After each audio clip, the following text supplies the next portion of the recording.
And I want to begin with a little spot the difference competition between two lines of Christmas songs or carols. And the first is this: long time ago in Bethlehem, so the Holy Bible says.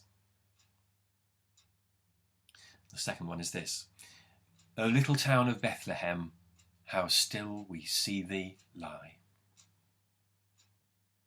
And of course they're different, though they're clearly on a very similar subject. And the difference that I want to focus on this morning is that sense the first one is an invitation to notice the distance between our own experience and that Christmas story that of course is so precious to us. It was a long time ago in a very, very different world, and to enter into that world demands a huge effort of imagination and research and focus of attention.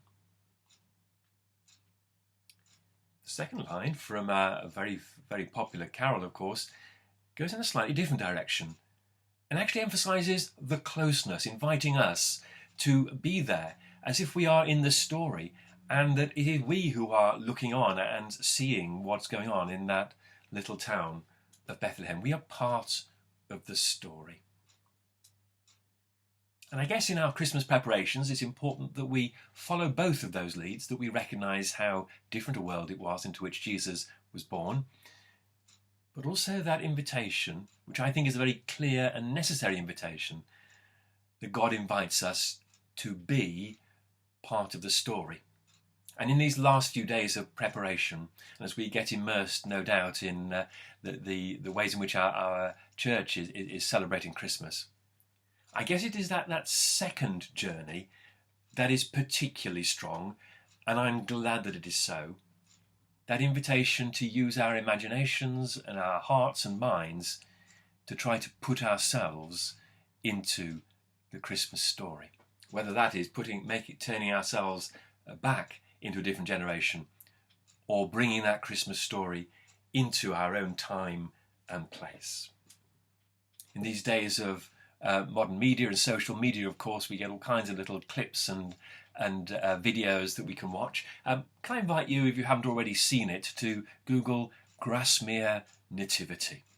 About a 20-minute nativity play that's been filmed by the school, the children and the families of that little Cumbrian rural community. And it is absolutely delightful, as with a great deal of imagination, the nativity story is told, but in the modern age, in a particular community with farmers from rural Cumbria and a mountain rescue team and even some yoga class performing on the shores of Lake Grasmere. Watch it if you can. I hope in these last few days of preparations to Christmas, we feel that real sense of being drawn into the story and God's invitation, that this story of incarnation, this story of God coming amongst us, is a story that is from long ago and far away, but is profoundly a story that we can enter into today in our own situation, in our own communities, in our own very particular and peculiar situation, of course, of our present circumstance. And so I want to finish with this prayer, and it's again from our hymn book, and words will be very familiar to you. Let's make it our prayer. O now carry me to Bethlehem, to see the Lord of love again, just as poor as was the stable then, the Prince of Glory when he came.